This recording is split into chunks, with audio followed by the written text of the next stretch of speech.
Let me share with you how we are going to look at 4 topics. First, there are many challenges for Italy. Secondly, you have to build a good marketing and sales organization. Third, we have to move from only doing traditional marketing, 30-second TV commercials, mass marketing. We have to move from that to using the digital media.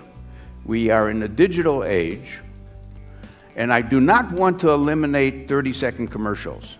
They're very useful for building a brand. But we must also do social marketing, social media marketing.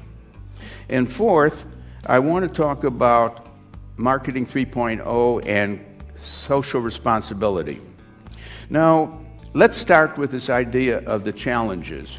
And I'm using a picture of a piece of glass. I happen to be a major collector of glass, big kinds of glass, and the reason I was attracted to this is the artist managed to show the earth, and inside the earth is a tree, and yet the planet is fragile. It's delicate. We have to treat it right so that trees continue to grow, and so on. The challenges are many. You know them. What are you going to do about globalization?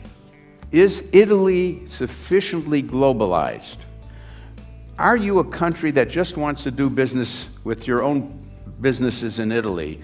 How many of you have gone to China? How much business are you doing with China, exporting and even opening maybe a small factory in China or India? The idea is always go to the countries that are growing. Don't go to countries that are not growing. Don't go to countries that don't have money. Always go to where the growth is. And don't go to many of them. Focus. Make Italy a well-known name and its products well-known in maybe 3 countries that are going to be your future, and so on. Chindia, by the way, is just a made-up word for the 2 nations of China and India. There's a lot of regional work because you're part of the European Union. So you have to, sometimes you're angry at the European Union. It has its rules. But just in the same way, my state of Illinois, where the city of Chicago is, doesn't like the rules maybe from the federal government. So there's always a conflict between the local, the regional, and the national. And you have to live with that. The internet and social media is the nature of the civilization we're in now. It's a new civilization. It's a civilization that allows people to communicate with so many other people. Connectedness. It turns out that I will meet a person who nobody knows much about, and he will tell me he has 1,000 followers and maybe 700 fans. The media, the digital media allows you to connect with everyone else in the world.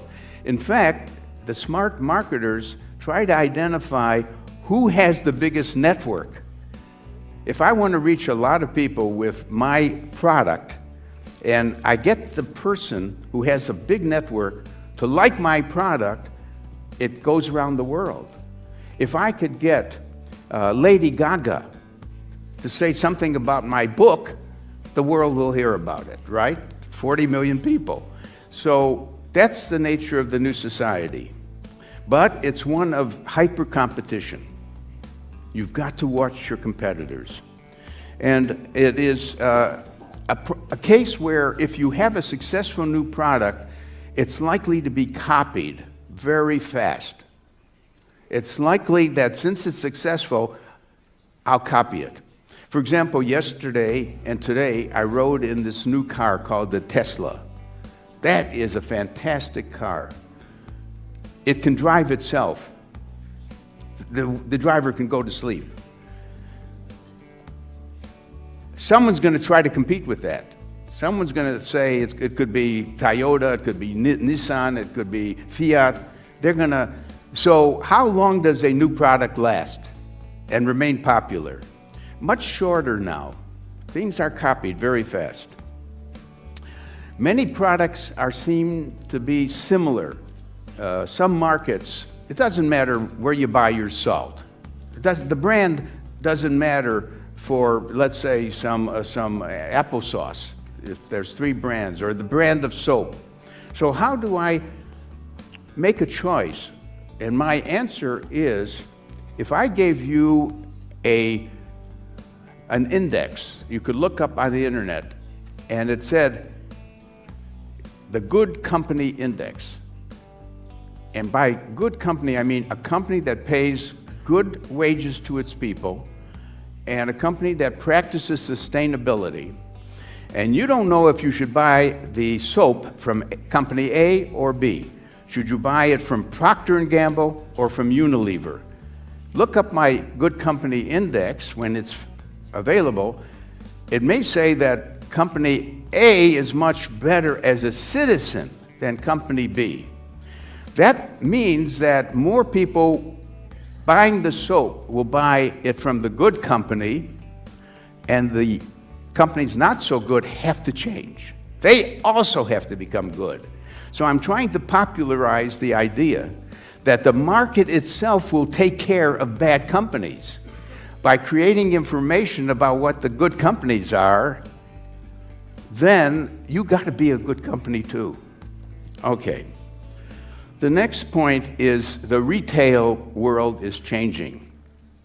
The big problem is, should I even have a store, or should I just sell online?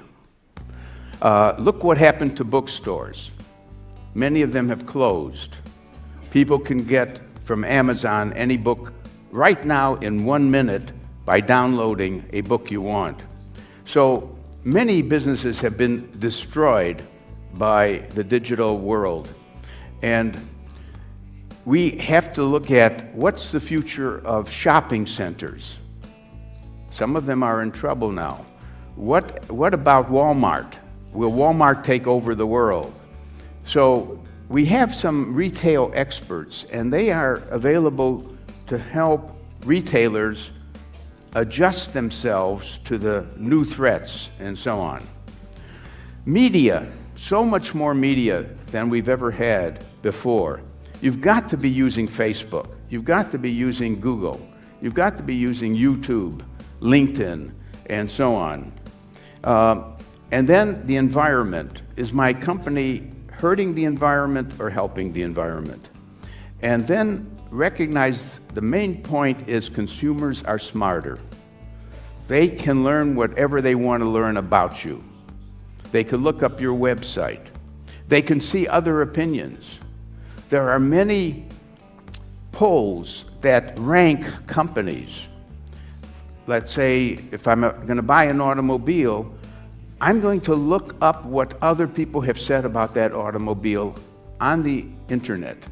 And the Polk, there's a whole rating system, and I could even learn what I ought to pay for that car. So the result is a certain kind of problem, and the problem is called slow economic growth. So let me tell you something about that. When times were good, when there were factories full of people making things, the people in the factories usually had a good income, an income that could support them and their wife and their children, and have a good life and afford a vacation and so on. What's happening now is factories are not found in most places anymore. They're found mostly in China. China became the factory of the world, just like India became the office of the world, because India was supplying us with many telephone and digital services for accountants and so on. And furthermore, factories are changing from having 1,000 people to having one person running a factory and a dog to wake up the person in case he doesn't see the dials. In other words, automation of the factory is proceeding very fast, raising a question: will there be enough jobs in Italy for the number of people in Italy? Will there be enough jobs in the United States for the number of workers? No one has the answer. You're going to have to be either a pessimist or optimist about the future of work. Because if there's going to be a job shortage as the world problem, we're going to have to learn to share the jobs. France, as a country, has already worked on that by saying, well, the job shouldn't be 40 hours a week, it should be 35 hours a week. Or maybe your work should be 3 days a week. But how do we pay for less work? So I don't have answers, but it's a problem. Now, so the world is divided into pessimists and optimists. A pessimist who's asked about the future growth of the GDP, the gross domestic product, they are saying that we will not go back to 4% growth in Europe that we used to have, or China's 10% growth, which they had for some years, that in fact it's going to be slow growth. One of the top economists named Larry Summers, Larry was the head of Harvard University. He was the president of Harvard. In a recent statement, he said that the growth will be 1 or 2% for the next 50 years. That's very depressing. That's very depressing. And another economist at my university, Northwestern University, actually looked at all the numbers and said pretty much the same thing for the United States. It won't go back to 4 or 5% growth. It will be about 0.5%. On the other hand, pick up a book called Abundance. Abundance. And the book is written by a very brilliant person named Peter Diamandis. Peter Diamandis is the one who created the famous X Prize. If you know about the X Prize, it is given to anyone who solves a major problem in the world. For example, if you can make an automobile that could go 100 miles on 1 gallon of gas, you will win $10 million. If you could clean up an oil spill in the Gulf of Mexico within hours of it happening, as opposed to weeks and weeks of oil spreading through the Gulf, you will win $10 million. He's the man who created that idea, and he also created a new university called Singularity University in San Francisco. The purpose of Singularity University is so different than any other university.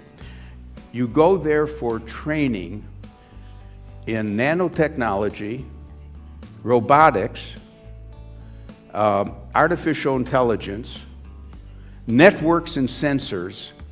The courses are highly technical to make you prepared to innovate. If you want to be an entrepreneur, you go to Singularity University, and you'll meet so many other people who also want to innovate better solutions.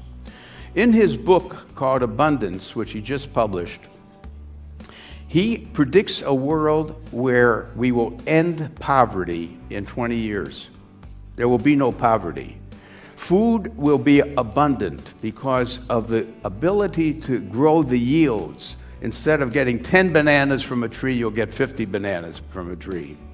The water will be desalinized so that water is abundant everywhere. So his picture is one of great optimism for the future, but it's nothing we can settle right now.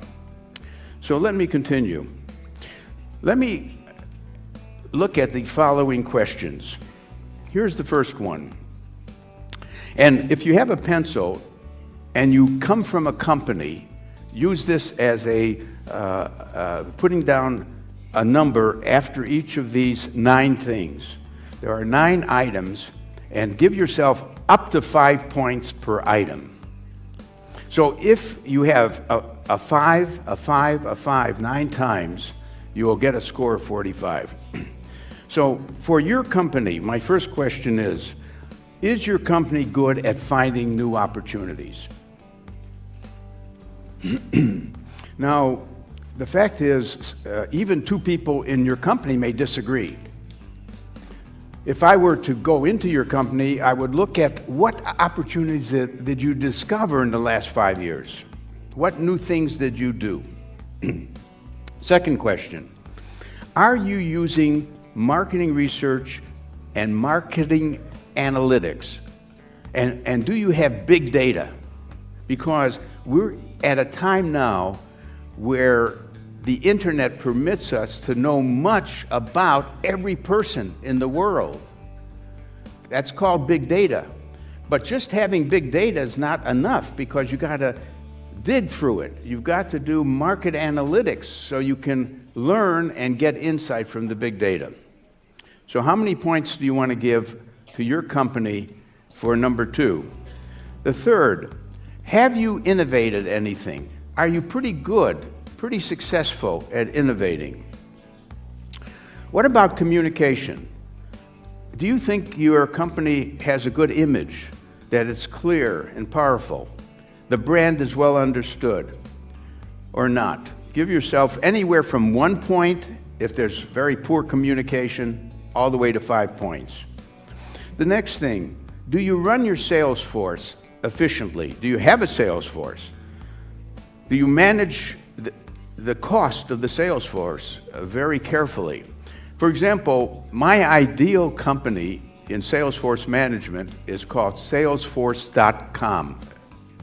Salesforce.com is such a powerful company, and it creates the kind of data it would help you know how to manage your sales force by what each salesperson is doing during the day and so on.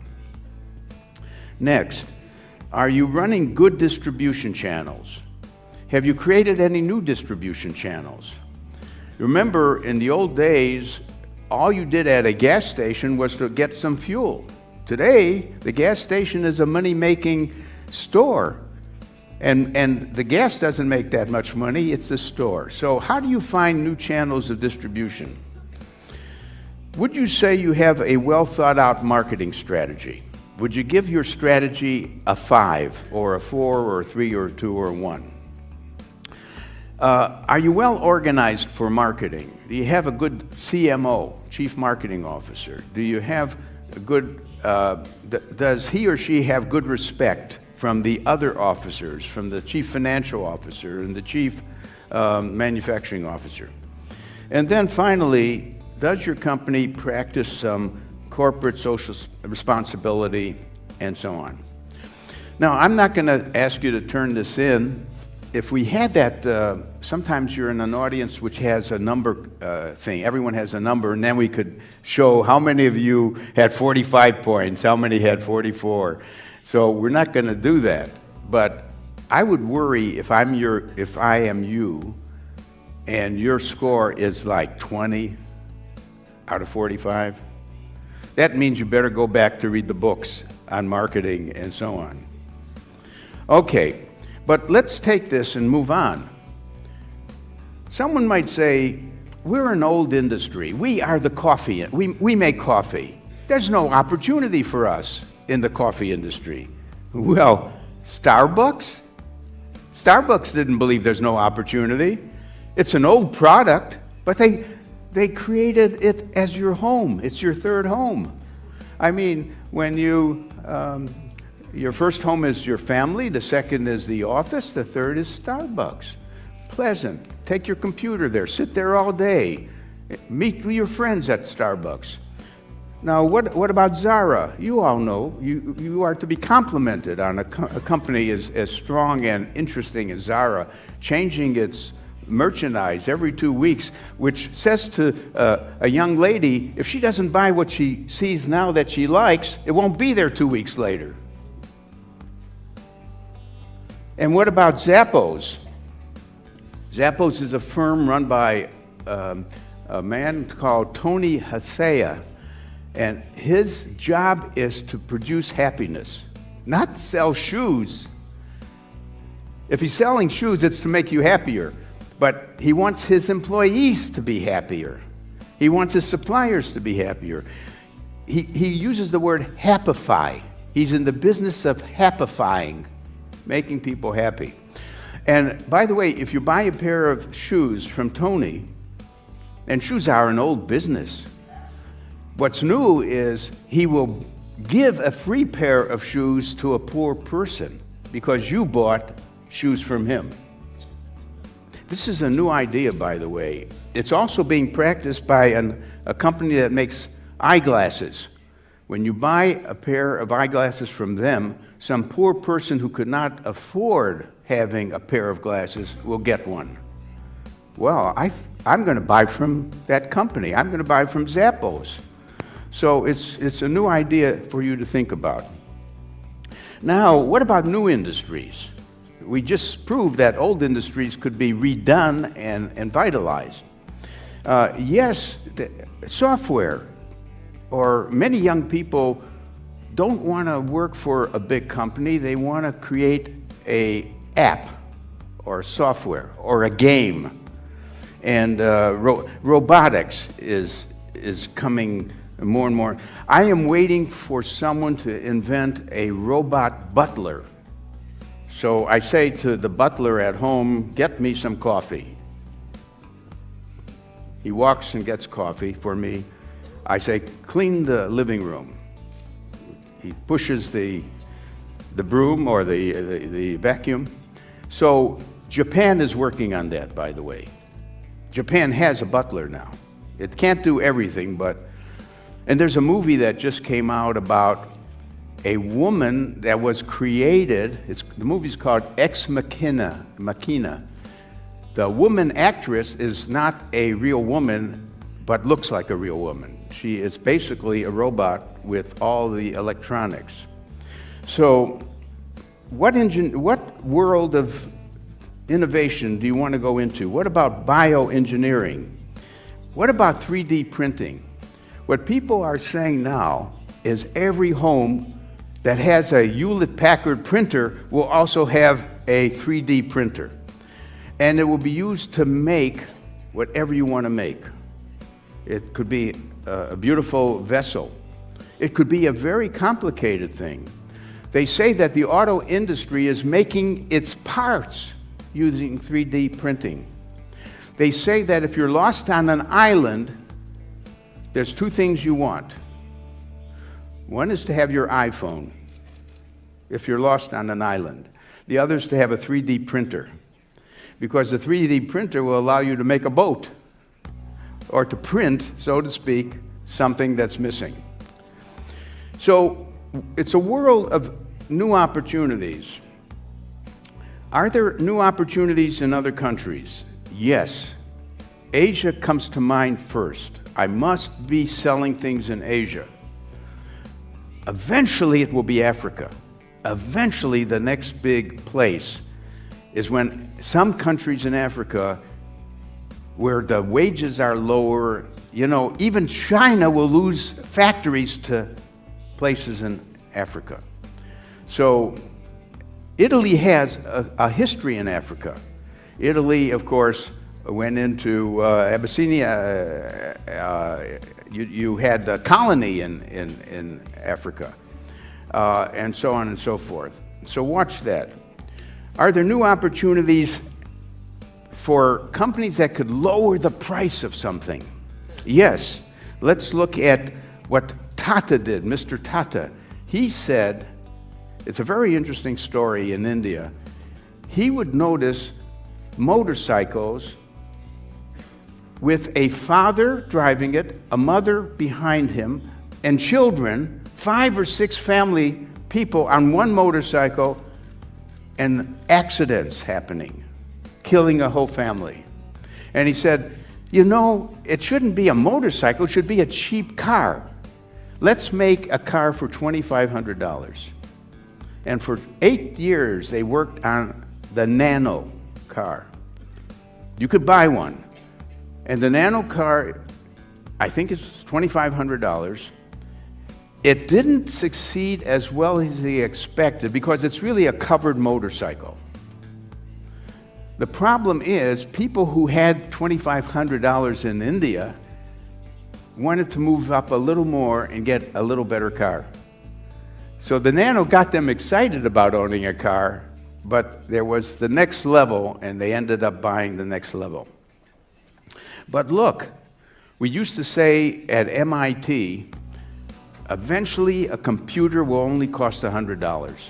No one believed it. And now you can get and basically you got the computer for less than $100. It's right in my pocket.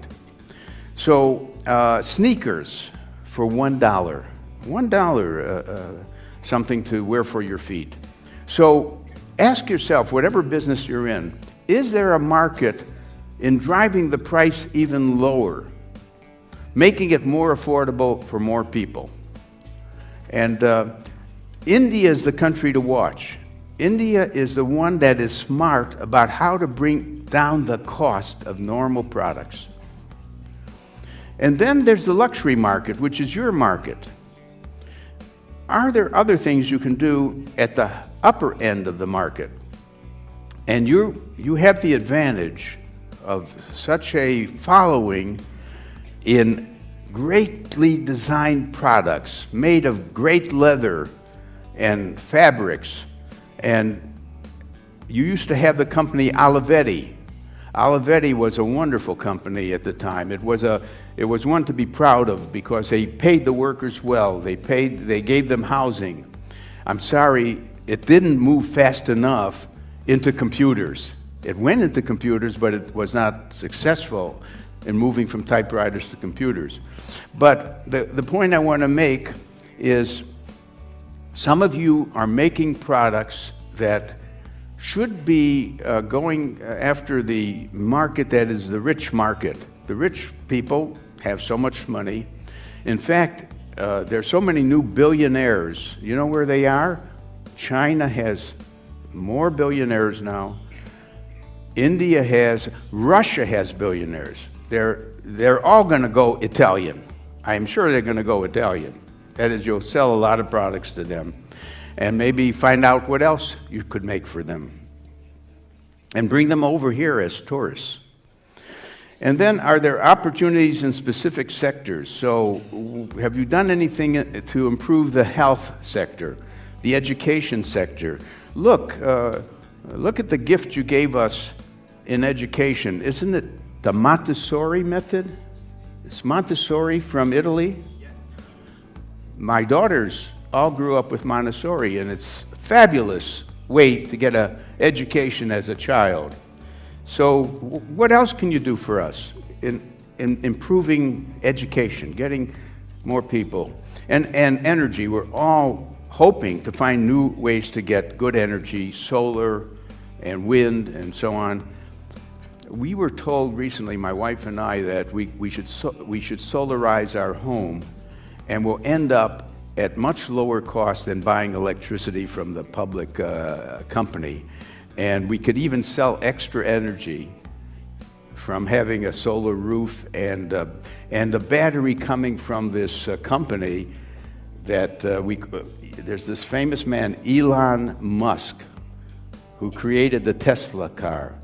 He is building the world's biggest factory for making batteries, not only for his car, but for your home.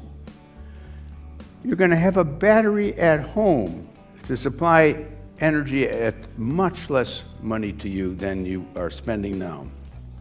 Okay. Now, if someone says, we don't have any more new innovations, no, what else could we do? We're at the end of innovations. Well, the digital wallet is another way to call the iPhone or a smartphone. By the way, now we have digital watches. I don't know if it's going to be successful because all of us have watches anyways, but Apple is busy making a digital car. The next big car may come from Apple. I even suspect Amazon may go into the car business.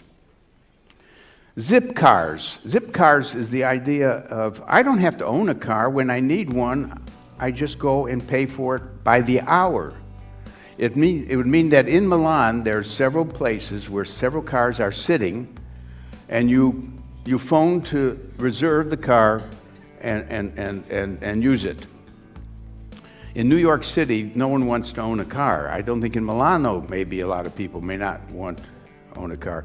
The big thing happening there are the cars being supplied by private people with their own car. This whole new development that the taxi companies are upset with.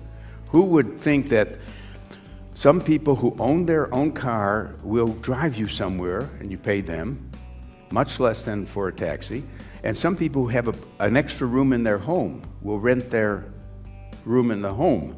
This is called the shared economy. It's a new development that if you have any asset, you could price it. For example, let's say you live in a community and you have a very good lawnmower to cut the grass. Why should every neighbor have a lawnmower? One has it and the others rent it from the neighbor. So this is a whole new idea. There's a woman, I'm trying to remember her name. She's on YouTube. She is the person who spreads the gospel of the shared economy. Yes, Uber and Airbnb. This whole idea of the single-serve coffee maker. Who would ever think coffee would be have new blood in it, new life? But when I was in Paris, I remember how many people were going to the Nestle shop. It was like it was a bookstore. It was so popular. They were going to buy some kind of something that serves one cup of coffee at a time. You put in the little pellet and you choose your types of coffee.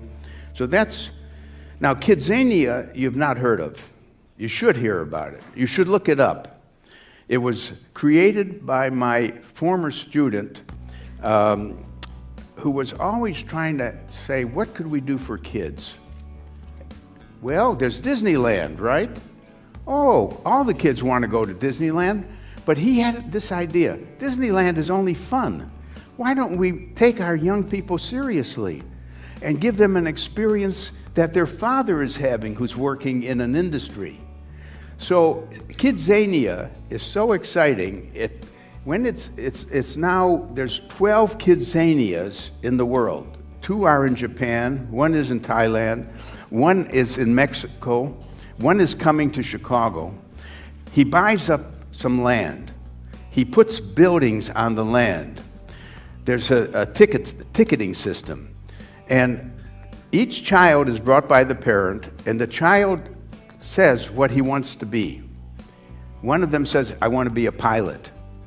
So he goes to the section where there's actually a plane, part of a plane, and there's the dials, and he's getting an experience of what a pilot experiences.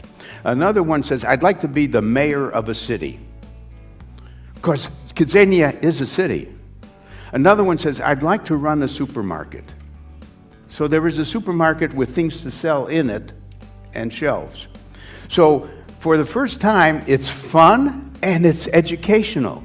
The kids learn that what adults are doing. They are doctors. One kid says, I want to be a brain surgeon. So he goes into there's a room with a patient who's about to be operated on. It's a dummy, of course. So Kidzania should come to Italy. I think you would just love to invite them to open up Kidzania here. IBM's Watson. Do you remember hearing that there was a quiz show? And they had the best quiz people, the ones who won many times, against the IBM machine. So a question would be asked, who wrote the book Gone with the Wind? And of course, these very professional, smart people knew too, but it was answered faster by IBM. IBM's data covered everything that could be asked. And not only that, the machine predicts the probability that the answer is correct.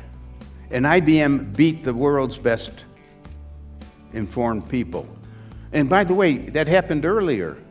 IBM beat Garry Kasparov, the world's chess master. I had the chance of riding the car with Garry Kasparov because we were in a program together. So we're going back to the hotel, and I said to Garry, "Do you have time to play a game of chess?" I knew I'd be defeated. He says, "Oh, no time, sorry." So I never played a game with him. I would have lost in the first 5 moves probably. But IBM beat him. But IBM is not the winner now. A German software program beat IBM's. So the winners of chess is no longer people. It's the software. Who has the better software? So here's what IBM is working on. It's a fantastic idea. Someone has a terrible problem, maybe some kind of cancer. So that person will go to this doctor, get the opinion, maybe check with a second opinion doctor, or could go to IBM, which is preparing the following. For that cancer, IBM has collected all the information in the world of all the people who had that cancer and all the treatments that were used. Let's say there were 3 treatments, and the probability of success of each of those treatments. So a doctor no longer has to know what is the best treatment. IBM has put together the information that the doctor goes to get about what treatment is the best for that patient. Fantastic, fantastic. So to say that there aren't new things in the world would be a mistake. There is even a case where someone wrote a book called Free and illustrated how you could use the idea that my product is free to get new customers and then turn it into a premium level where you now give even more after they became dependent on that free service. I think you'll see this when you're using things in the internet that you could always buy, even though it's free, you could get it at a higher level. Well, let's move on. So that makes a point, doesn't it?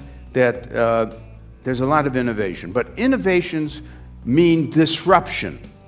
So a word that has become famous now is disruptive technology, disruptive innovation. And I'm not going to talk about many examples, but let's just take one of the best known one, and that is what has happened to Kodak.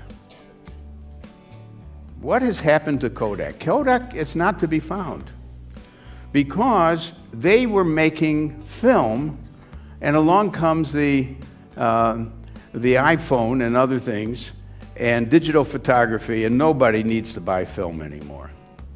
So that's an excellent example of why you must be have a lot of foresight.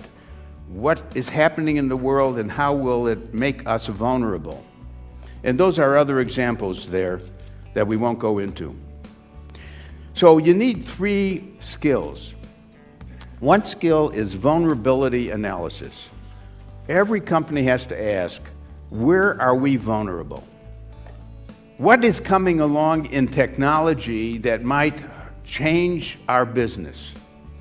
What is coming along in competitors who are doing something different and new? At least the head of the company should periodically ask, every 6 months, let's look at our vulnerabilities again. Let's not just think everything is fine. But also do opportunity analysis. What new opportunities do we have?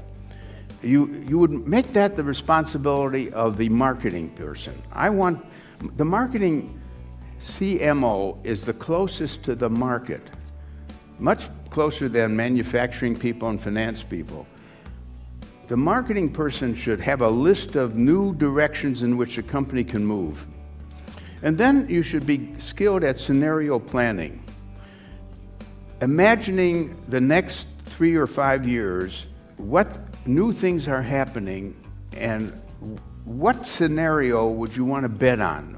You don't just prepare one scenario, because you have to put some uncertainty into the picture and to make some guess as how likely is something to happen.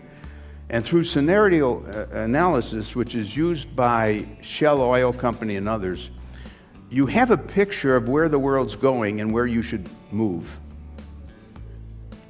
So I want to move to this next point about building your marketing organization. And I'm showing you a picture that is in a book that just won the prize as the best marketing book this year by two Australians, father and son, Lyndon and Chris Brown. Their book is called The Customer Culture Imperative. And they have a chart that captures what they think you need to know as a marketer. And you notice that they have different color schemes. And notice that not all colors reach the perimeter. It doesn't fill the whole perimeter, which means they're not equally strong in everything. But let me read what you cannot read probably. It all starts with something that's called customer insight. It's the one on the far right, to my right over here. It's that green one that says 60%. This is for a company that they studied. And they have a way to measure the amount of customer insight. Is this a company with great customer insight, average or poor? They gave it 60%. But they didn't stop with customer insight. The next thing, 81%, is customer foresight. Customer insight is to know your customers today. Customer foresight is to know where the customers are moving tomorrow and what they will want in the way of prices and features. The next one is called competitor insight. Yes, you certainly should have a good understanding of how your competitors are behaving, but also do competitor foresight. In the next 3 years, who will the competitors be? Who will be stronger ones? And so on. Then they move to the next thing that is in that sort of pink color, peripheral vision.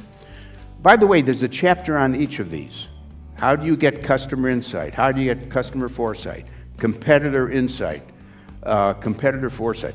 How do you get peripheral vision? Peripheral vision is I could look straight at you, but maybe in the corner of my eyes I see a much broader picture. They talk a lot about having an enlarged vision of the forces. By the way, when I drove in the Tesla car, it reminded me of peripheral vision. That car not only knows about the car in front of it, it knows the car on the other road, if it's a 3-lane road, it knows the whole field of where different cars are because it has the capacity to slow down automatically when another car comes in front of it. It's an intelligent car that you put on cruise control. Cruise control.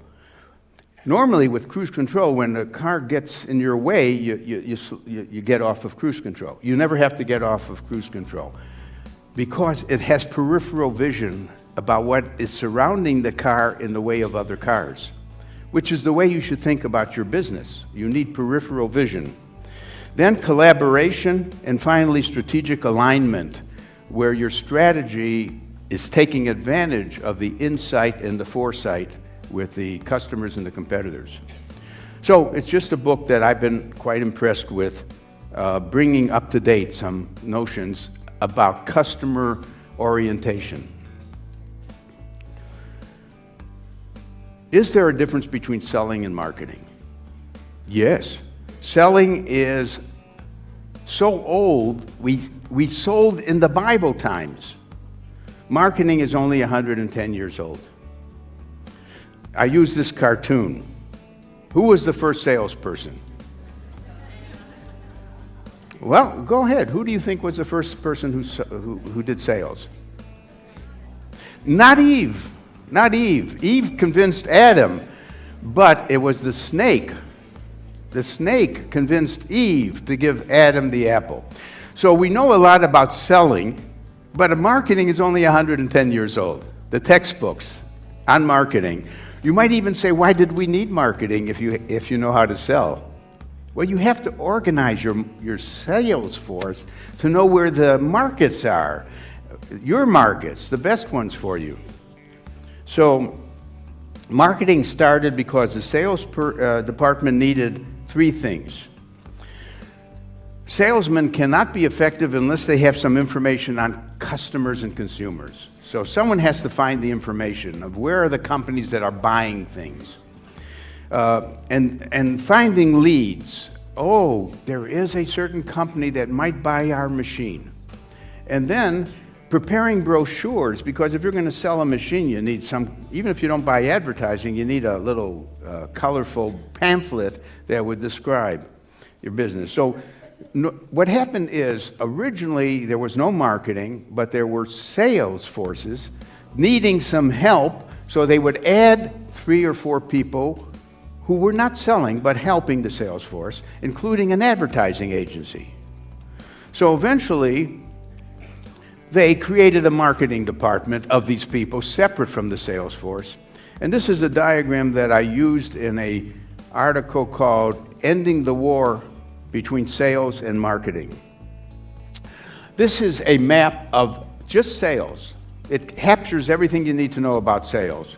In other words, good selling means you start with prospecting. You qualify whether that prospect has got money to buy your product and has interest. You define the actual needs of that person. You develop a solution or a proposal. You probably have to adjust the proposal because he's not quite happy with the price. And then finally a contract, and then you implement the contract. And basically what you're trying to do is to develop a purchase intention. He really is intending to pay attention.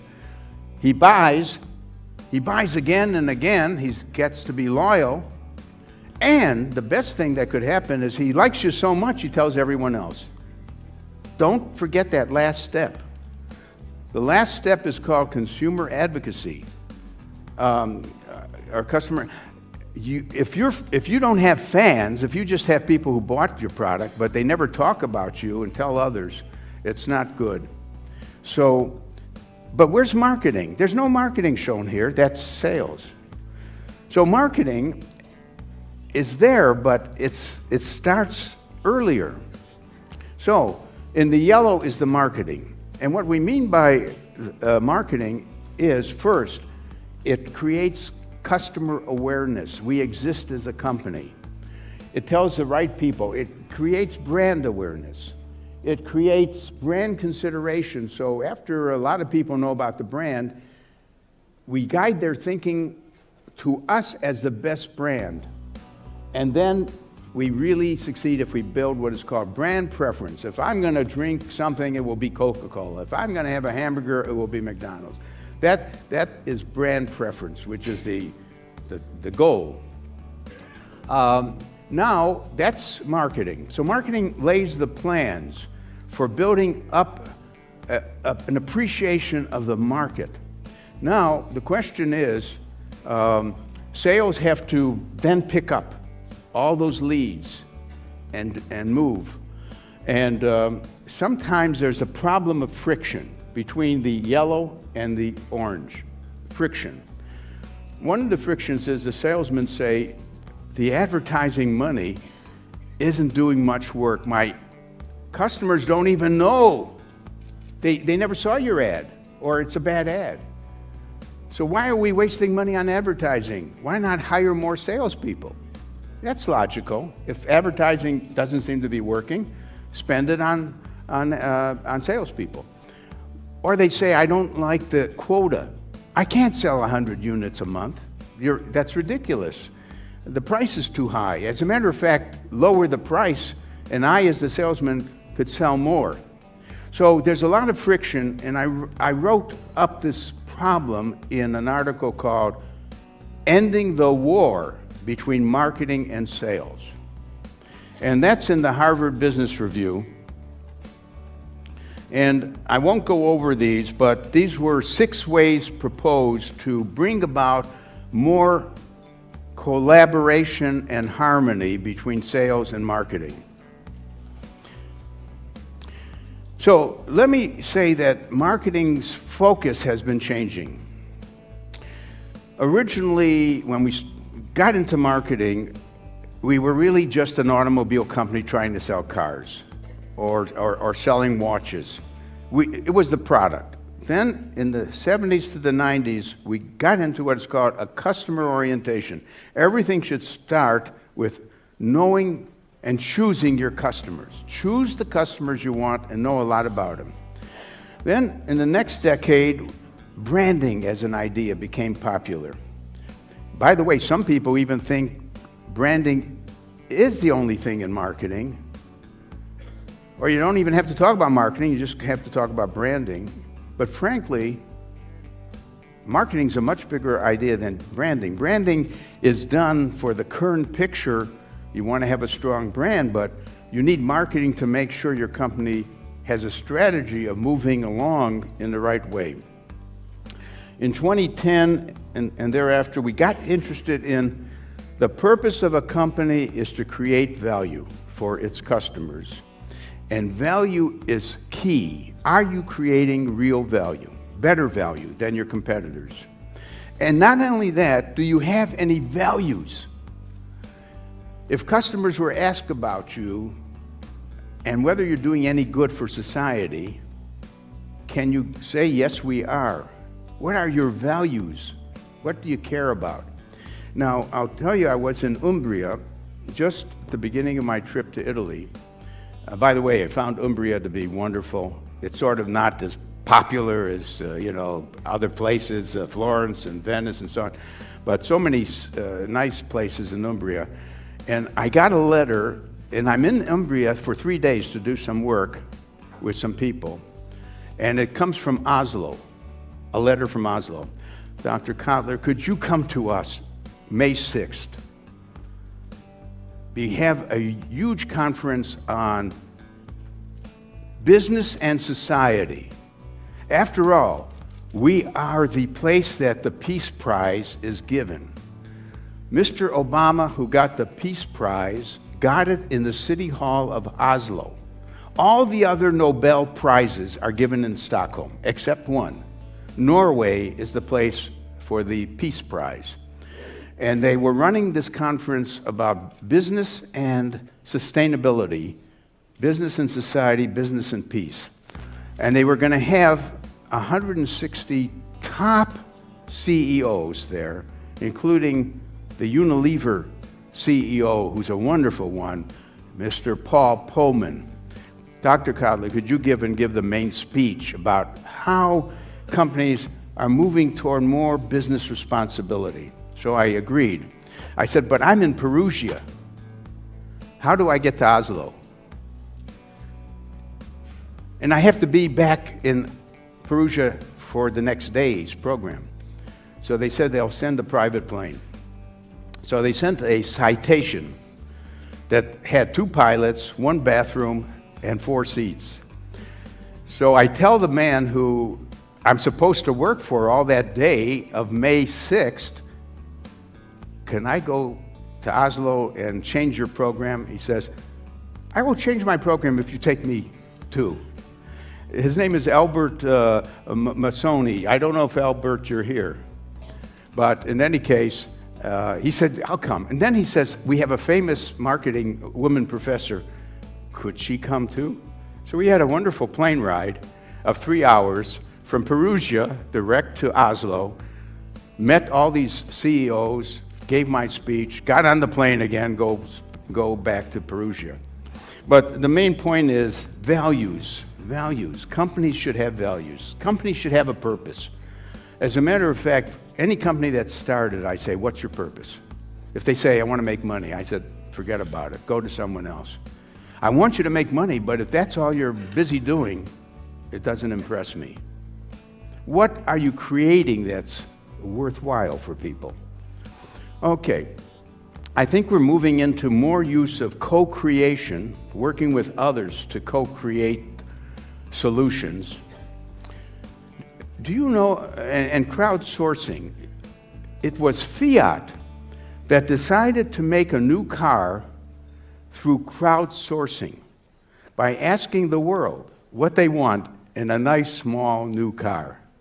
Fiat crowdsourced the ideas and ended up creating its next small car. So there's a lot more we could do co-creating, working with others, and crowdsourcing.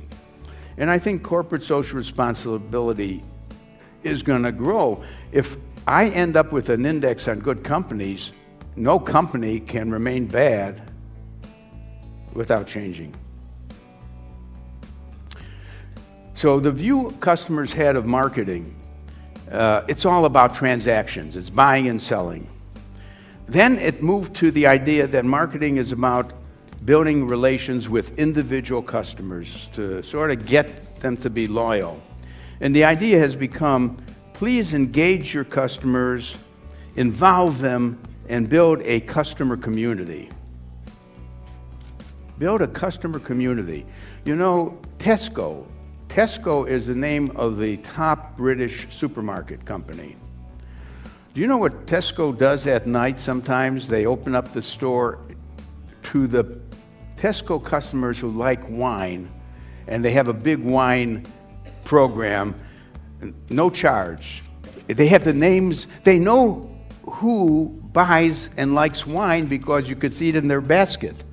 In other words, Tesco knows everything that any customer ever bought. They could, another night, have a program for mothers who are just had their infants. And they bring a whole bunch of mothers together, and of course they want to help the mothers buy the right things for the babies and so on. So look at, when you have a rich database like Tesco, knowing what everyone bought at your store, you can run many programs that are special to get more engagement, more involvement of your customers. That's how you build loyalty.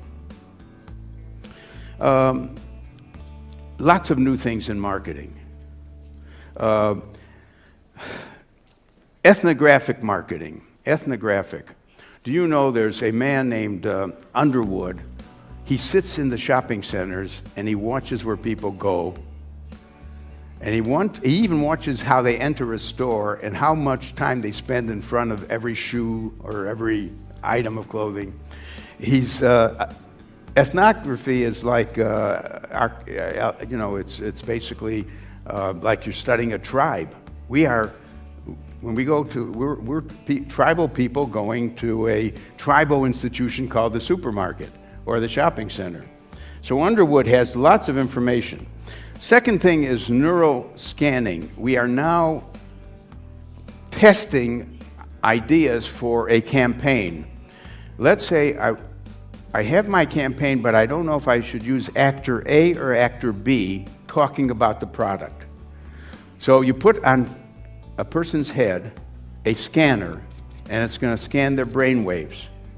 And you notice that for person A, when they saw person A, there was a big blip, which means something about that, using that person to sell the product, creates more interest, even though it may not have registered if you just asked them, which person do you like better? So right now, the company called Procter & Gamble is using they call it neuromarketing, but you could call it neuroscience. The brain, the science of the brain, is helping us get a better understanding of how people are affected by something that stimulates them. So there's a lot of new analytics. Predictive analytics helps us predict what someone will buy. I don't want to go into the details, but it's getting some popularity. Cluster analysis allows us to group people in interesting clusters so we can treat them as a segment. Marketing mix modeling aims to get an equation where I could put in the quality of my product, I could put in a number for the price of my product, a number for how much I'm spending on advertising, and I will get a market share number, a prediction of my market share. It's a modeling using equations for predicting market share, and then I will maybe adjust the price and see if I get a bigger share that way. Okay, let's move on. Oh, I've already mentioned some examples of big data. I mentioned Tesco to you. Kraft, it's amazing how many numbers these multinational companies have.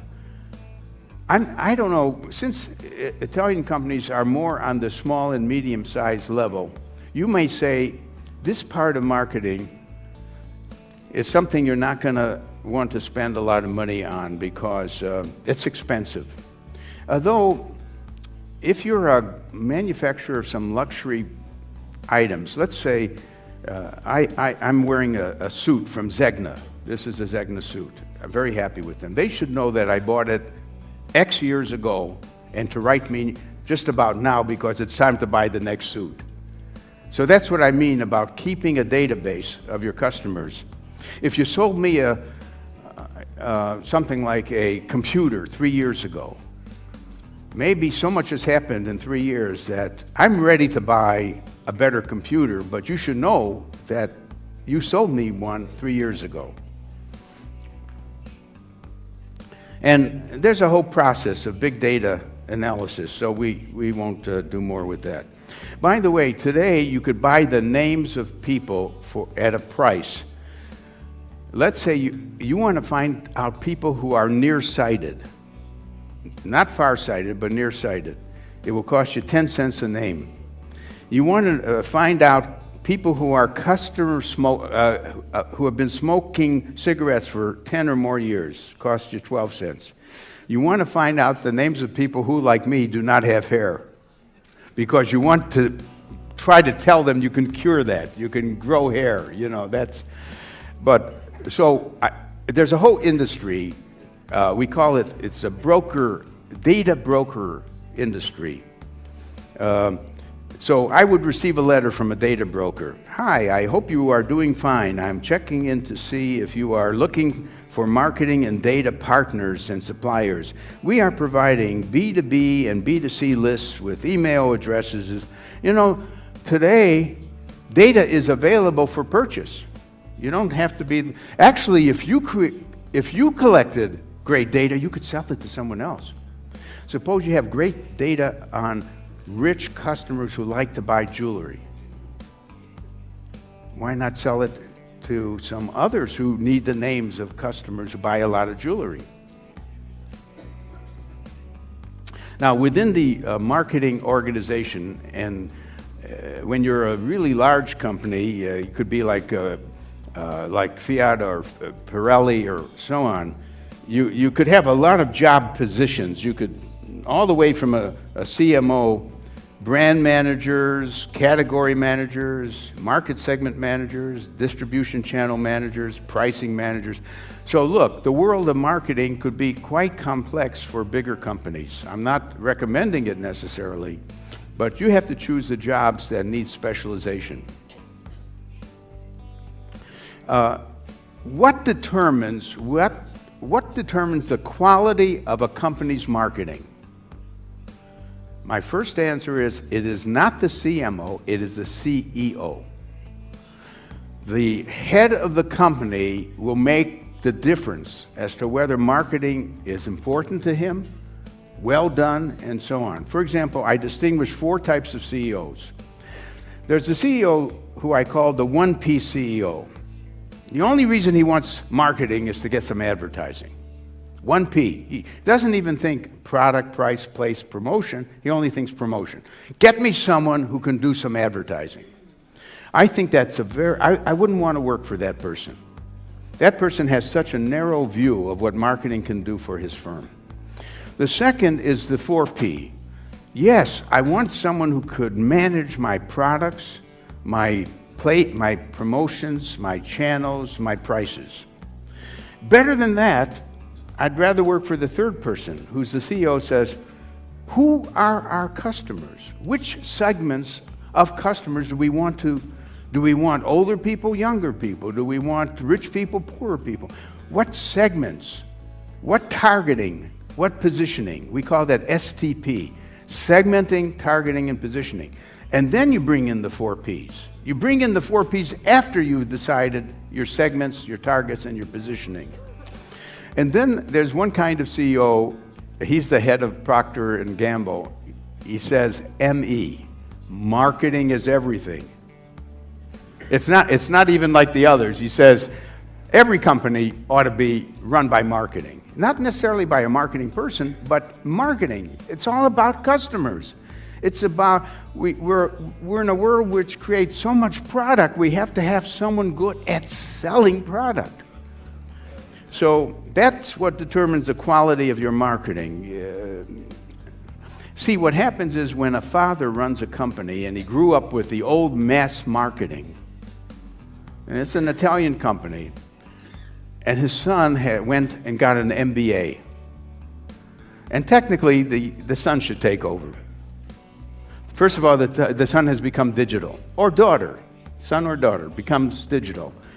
And there's the conflict between the father's ideas of how he was successful and the son or daughter who knows what it's going to take.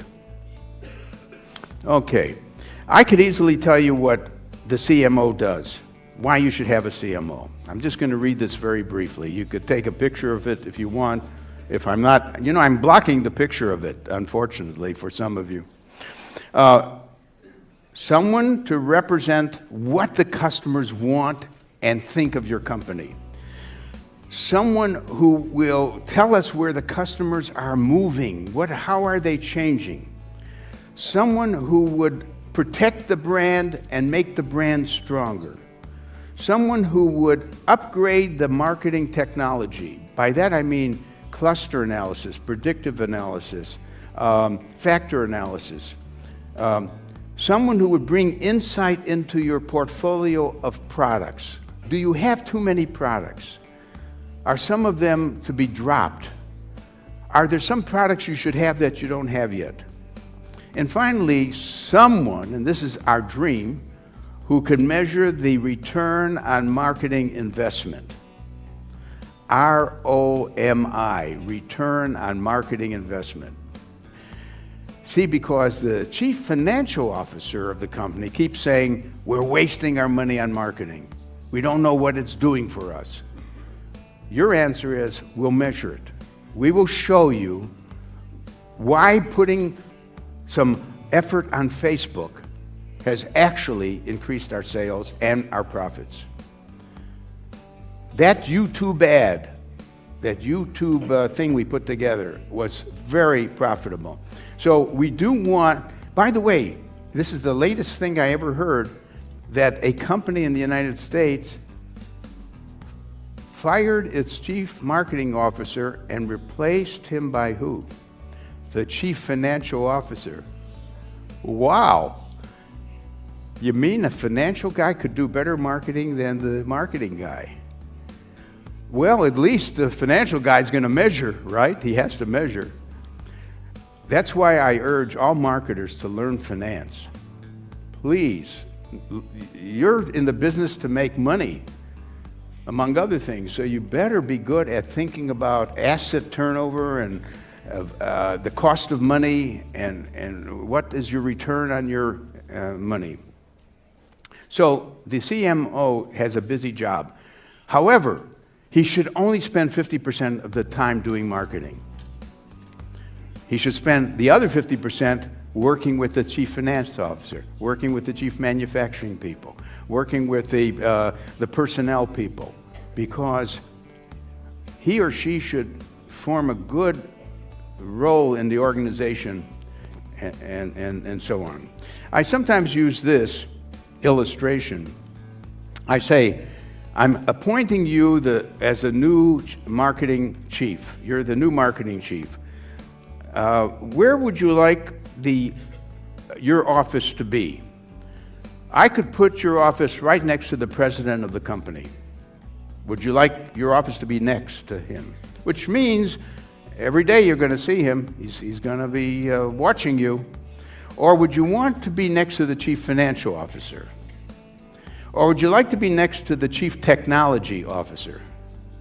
Or next to the chief information officer? Or next to the vice president of sales? If we had time, I would ask you to vote. I could argue for each one of these. Whenever I take a vote, most people say, I want to be next to the sales force, the last one, because if they do well and I can help them do well, I'll look better. And I don't want to be next to the president. He's going to ask too many questions. So, but you may be different. You may say, I want to be right next to the president so I could educate the president on what I could do. Okay. I'm going to skip some things. Can marketing help grow the company's future? Some people say, no, marketing is only a cost center. It doesn't have a bottom line. And I disagree. I would say marketing is in the best position to detect business opportunities, calibrate their size, and estimate their likely profitability. That marketing managers are so important because they manage intangible assets. They manage your brands. They manage your customer relationships. They manage your networks, your market position, your market information. So I would say yes, the future of your company is going to be a function of how good a marketing organization you have. Let me give you examples. These are people who are great at marketing. And they are not professional marketers. They're CEOs. You know them all. Who is the first fellow? The first fellow you wouldn't have recognized, but that's Ingvar Kamprad, who started the IKEA. What a great, brilliant idea, IKEA, of a way to sell furniture. It's a shopping trip that takes a whole day. You bring your children. You put your children in the child center, so you don't have to worry about them. You get a restaurant. You eat your Swedish meatballs in IKEA because you're there half the day looking at furniture. But I think, what a visionary. He has members. You could be a member of IKEA. You'll have lower prices as a result of being a member. Everyone knows about Richard Branson. I mean, that he has marketing in his blood. He runs 150 other companies. Virgin Trains, Virgin Air, Virgin Music, Virgin this and that. There's only one other person who took a word and made it into a number of businesses. The one who has easy, what's it called? He's a Greek fellow, and he's using the word easy. Easy flying, easy beds, easy this. He owns the word easy, and you can expect things to be easy when you buy any of his products. Walt Disney, superb marketer. Herb Kelleher, Southwest Airlines. Anita Roddick, The Body Shop. Bill Gates, Microsoft. Steve Jobs, Jeff Bezos. So basically, that's the kind of person who is a dreamer. I think in this day, you're going to have another person who is going to tell you how to get dreams and sell your dreams. This is an interesting book. About 4 years ago, Scott Davis, who's a good consultant, very good consultant, he visited 40 big companies, very big companies, and he asked, what's new in marketing? So if you're interested, you'll find lots of stories of trends taking place in marketing. One trend is we're moving from just creating a marketing strategy to driving the business impact, where marketing is not just has its own strategy, but it's actually driving the business and so on.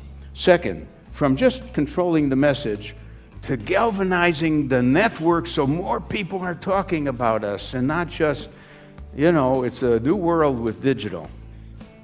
From just incremental improvements to pervasive innovation, where everyone wants to innovate. By the way, that's the secret of Toyota.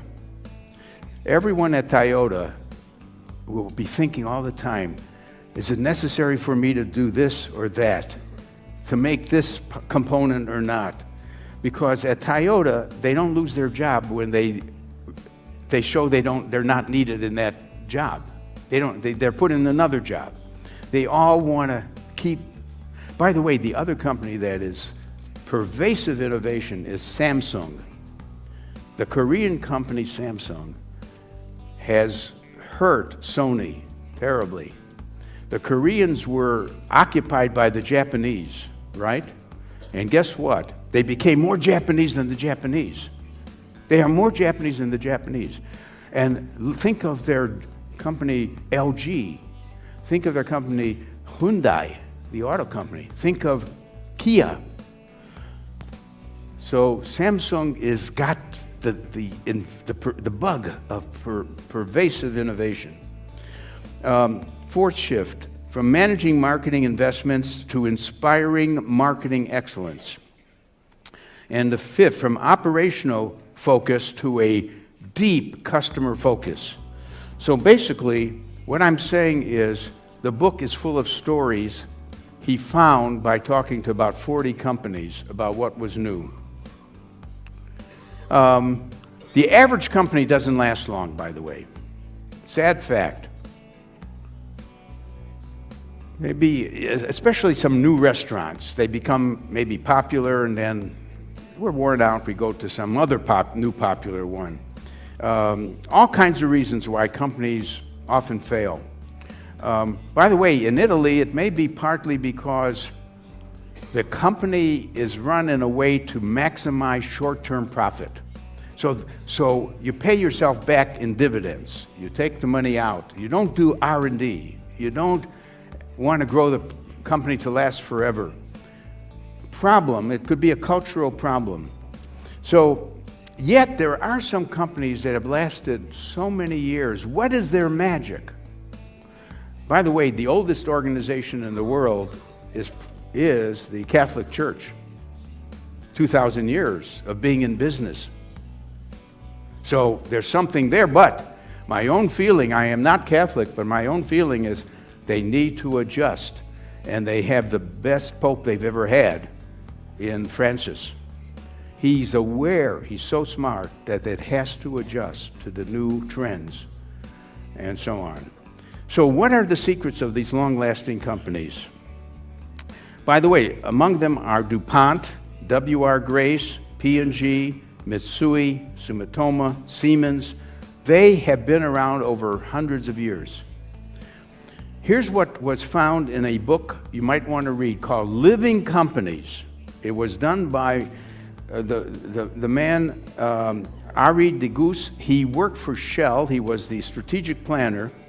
They found that if you expect your company to live a long time, you got to be somewhat conservative in your finance. In other words, control your risk. You got to be sensitive to the changes going on in the world. You got to be aware of who you are. You have an identity. If it's a good identity, don't lose it. Don't compromise. Be authentic and tolerate new ideas. Don't be afraid of new ideas. They're good for you. And then he found 4 priorities.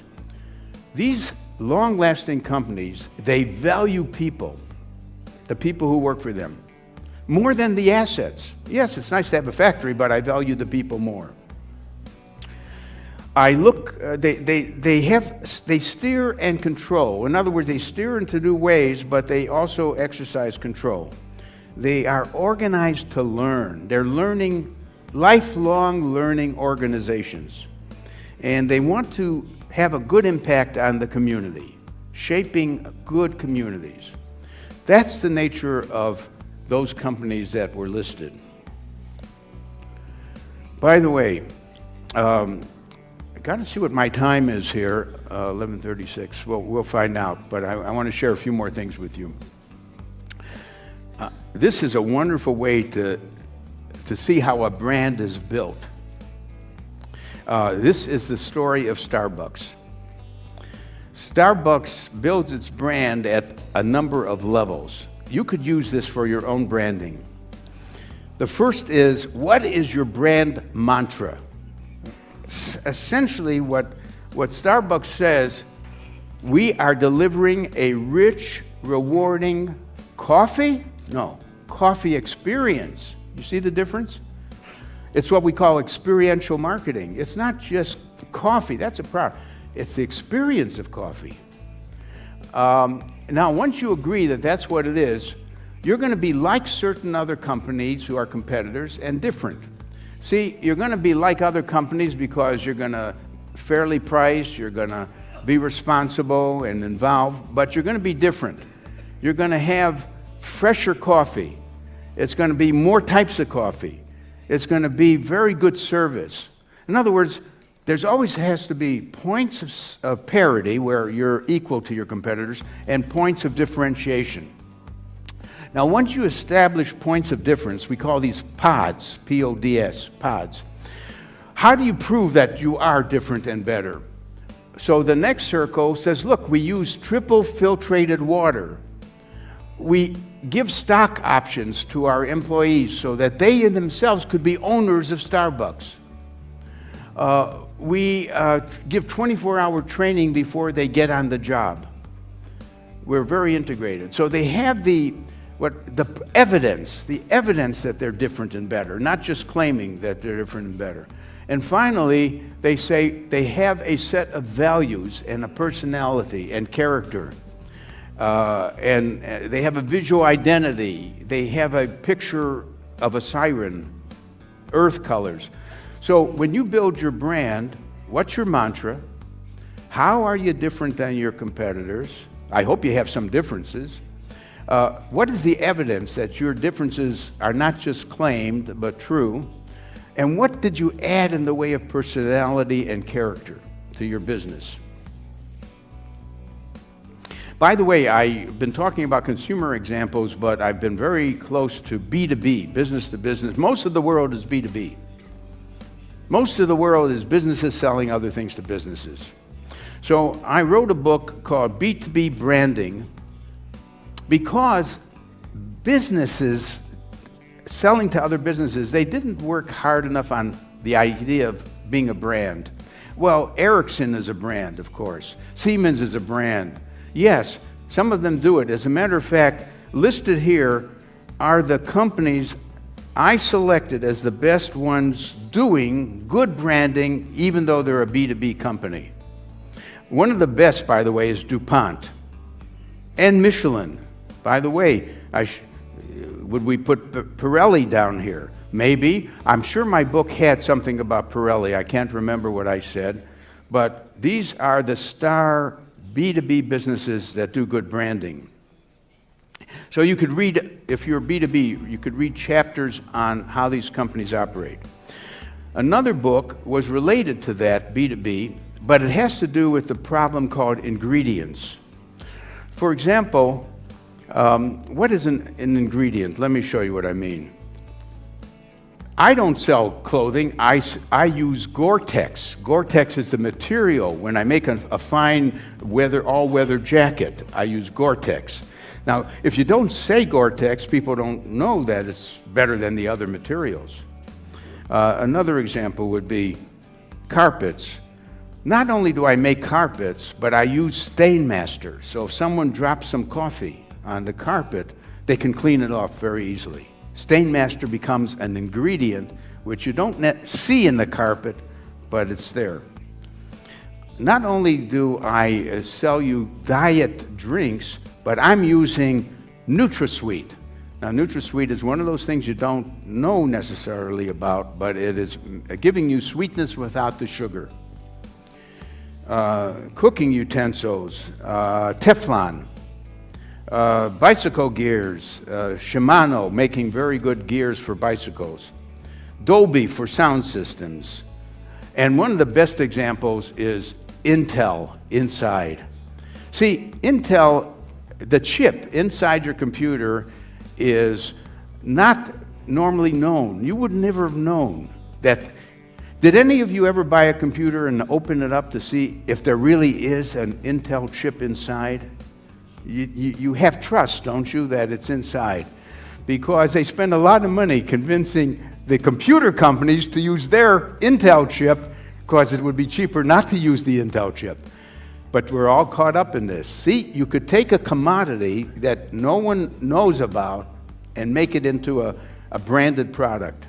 So that book is full of stories about taking an ingredient and making it special. And Swarovski, I mean, you could buy crystal and crystal, but Swarovski really makes very fine crystal. Marketing is more than just products and services. That's what we call commercial marketing. Very big development called place marketing. I wrote a book called Marketing Places. I went to a city called Bilbao in Spain. Nobody ever went to be a tourist in Bilbao. Bilbao is a nice city. In the 1920s, it was a rich city, but everyone wants to go to Madrid or Barcelona. So they said, how do we get more tourists? I said, well, you got a place marketing problem. You're not well known and there's no reason to come here necessarily. They said, well, what do we do? And I said, well, you build an Eiffel Tower. Oh no, but Paris built an Eiffel Tower. We can't be a copycat. I said, well, build something that people have to see. You got to give them a reason to go to Bilbao. I said, even build a museum. Oh, we can't build a museum. We don't have much good art. All the good art is in Madrid. I said, it doesn't matter. Make the museum a work of art. And they did. They hired Frank Gehry, and he designed this fantastic museum that has not good art. It itself is the art. And they used to have chartered flights from Japan to go to see that Frank Gehry museum in Bilbao. So place marketing, now there are some experts who could take a city and make it work better. Get more tourists, get more companies to invest and move in. Person marketing is how do you help a person get better known? Let's say a celebrity. So I wrote a book called High Visibility. High visibility. How do you get attention? Nowadays with the internet, you can really do a job. As a matter of fact, one of the most popular new types of books are called Me the Brand. Hey, each of us is a brand. If I'm an electrician, I want to be known as the best electrician, or the best plumber, or the best accountant, or the best lawyer. What do I do to get high visibility? Because then I could charge more. So branding has come to people, not just to products and services. And social marketing is how to use marketing to help people live healthier. How can I help you understand why you should stop smoking? How can I help you avoid hard drugs, not to get into that habit? How can I help you watch out for HIV, AIDS, and so on by your behavior? How do I campaign to get you to, and how do I get you to exercise every day? How do I get you to eat better foods? Less salt, less fat, less sugar. So social marketing, we just published our 5th edition with new examples of 200 or 300 cases of where marketing ideas were used to help people change to a better behavior through campaigns and so on. And we don't confuse that with social media. It's social marketing. There's another term called social media marketing. It's how to use social media in your marketing, but I'm talking about marketing used for social purposes. And then, of course, Italy knows very much about political marketing. Every politician, I think it started with Obama. How could this young man who was just a lawyer teaching constitutional law at the University of Chicago become president? Besides his personal charisma, he had a whole system. He was one of the first politicians to use the internet, to use social media. And it worked brilliantly. Now every politician has to have people who are digital, who can use the networks to get messages out. Let me ask my sponsor, is this about 5 more minutes?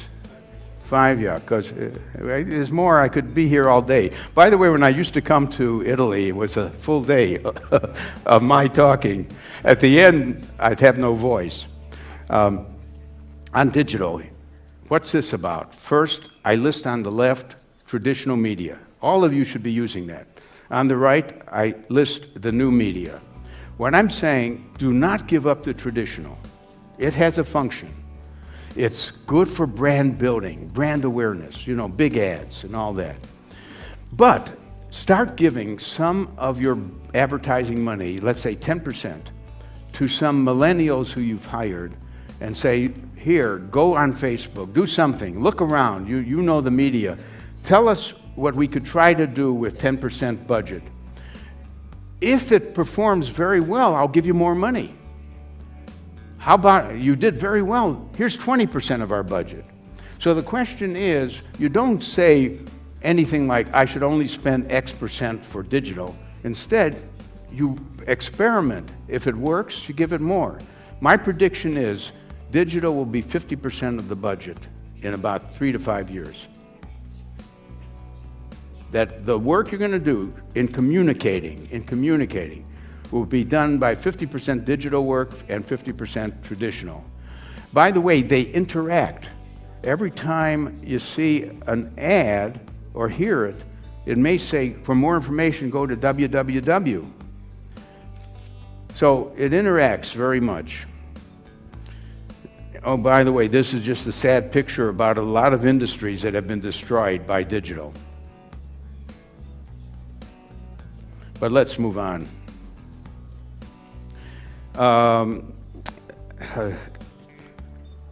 What are the digital tools? Of course, computers, databases, programmable devices, software, internet, smartphones. You know the world.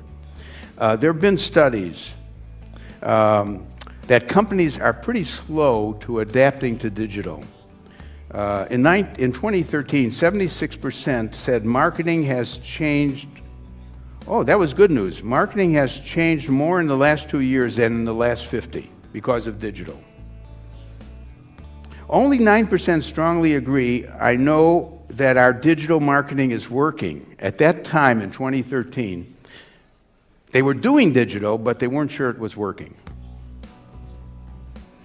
60% say digital marketing approaches are in a constant cycle of trial and error. So you're going to be wasting some of your money doing digital, but you're going to be learning. I love this picture. I don't know where this guy is from. He's smoking a cigarette. He's probably raising money, and he's got a phone. The point is, the new media must be blended with the old media in a mutually reinforcing way. If you ask me whether P&G uses digital, yes. Today, they officially say 25 to 35% of their budget for their soaps, for their diapers, is digital work, and the rest is still traditional work. Companies have to get better at search engine optimization so that your company's name or your brand will be the first to show up. That's a whole world in itself of how you get to be seen faster than your competitors. Be aware that big data requires a dramatic change in the skills in your company, the leadership of your company, the organization of your company, the technologies and the architectures.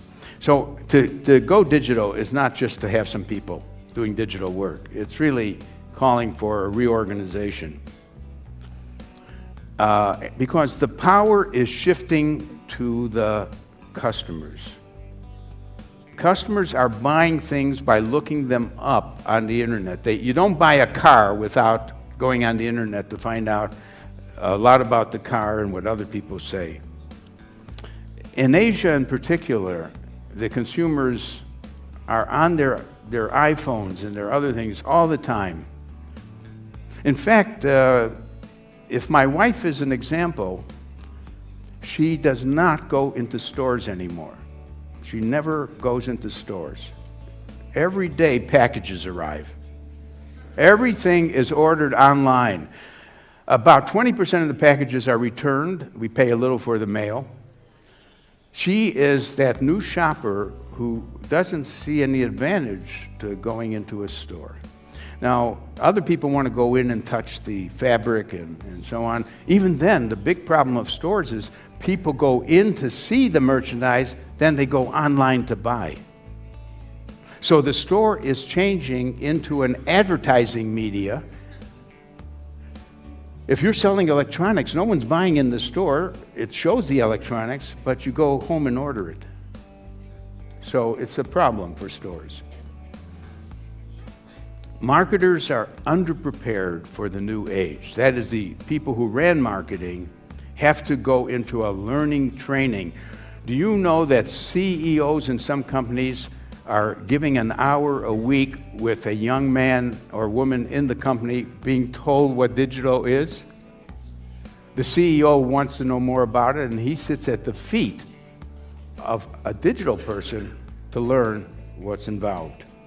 So this is an IBM study from 2011 saying that at that time we were pretty unprepared.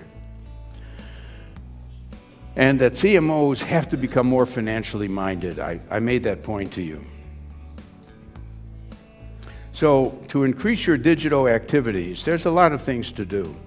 Have a good website. By the way, you'll know if you have a good website in two ways. One is to ask your customers who've used it, how could we improve our website? See how many pages they go through on your website. If they just see the first page and never do anything more, it's not getting to them. Secondly, ask experts to improve your website. Buy customer information that tracks the interest patterns of specific consumers.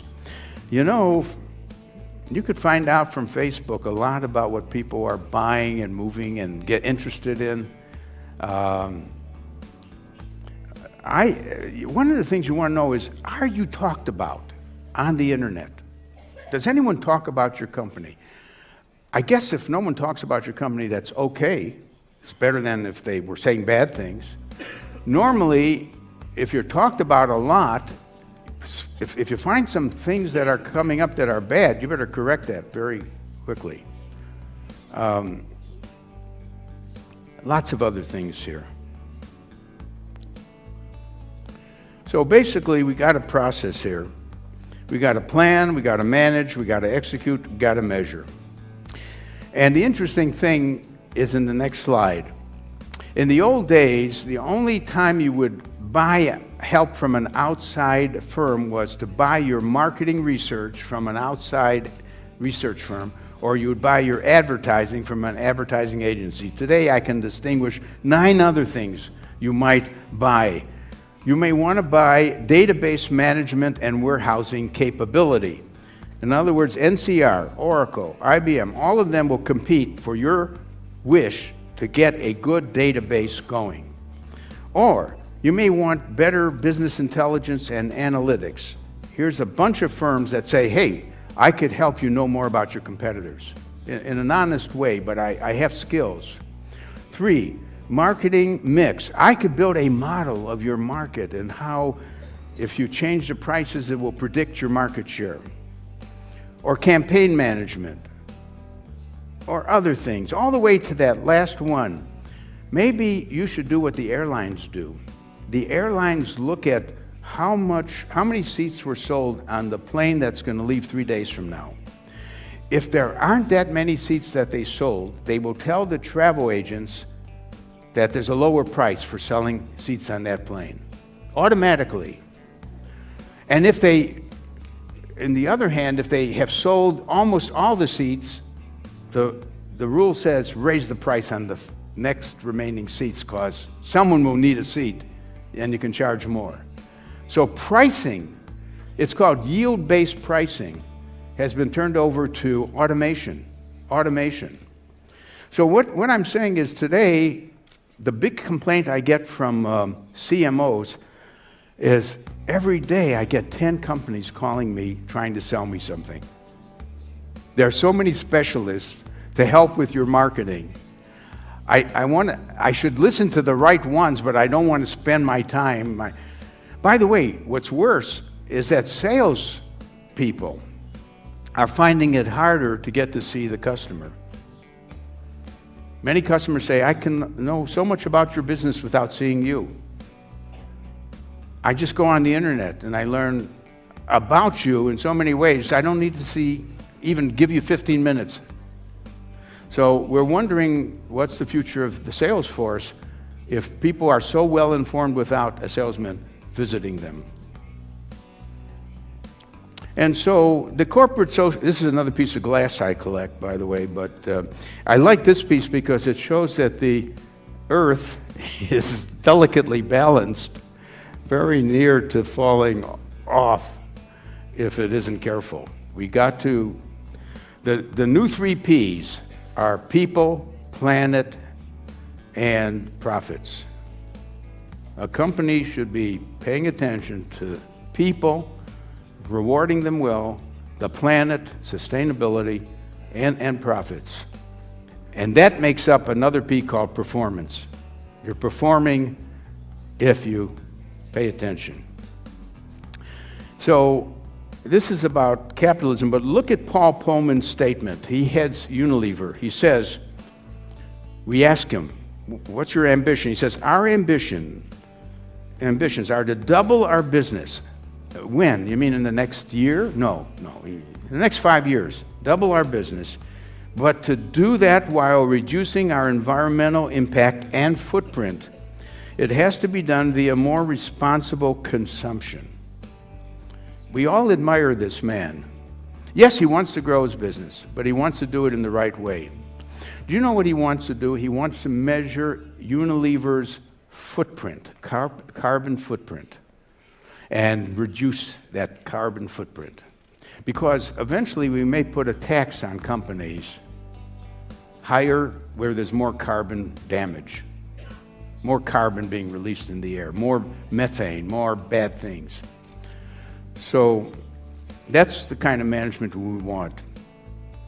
Marketing 3.0, which I co-authored with my friend, I just want to say this. You can read the book, but basically it talks about a movement from just appealing to the mind of the customer to appealing to the heart of the customer to appealing to the spirit of the customer as we develop our mission, our vision, and our values. And it's full of illustrations of companies like the S.C. Johnson Company, how everything they do is very caring about the planet. And so one more book that would be of interest if it comes up. I think by the way, remember this slide. You all know this. This is called the Maslow hierarchy of needs. In Africa, many countries, they're just at the physiological level. They just need food, health care. As we move to safety, we get a shelter, we change our needs. As we move to belonging and want more part of a group, and then there's esteem, and then self-actualization. You have to be pretty well off to even start thinking about self-actualization. But I want to add to self-actualization that you should also think of other actualization. How do you help others actualize? Yeah, it's nice to fulfill your dreams, but how do you help others also have that chance? So this is one of my favorite books. I wish I had written it, but I know the people. Try to do this in Italy. They did this in the United States. They stopped people on the street and said, is there any company that you love? So some people said, well, I don't love a company. Well, is there any that you would miss? Once they said that, I would miss Google. I would go crazy if there was no Google. I would miss Coca-Cola. I would miss... So 25 companies ended up being mentioned repeatedly. These are companies people love in the United States. Let's do it for Italy. Let's find out which Italian companies do people in Italy love.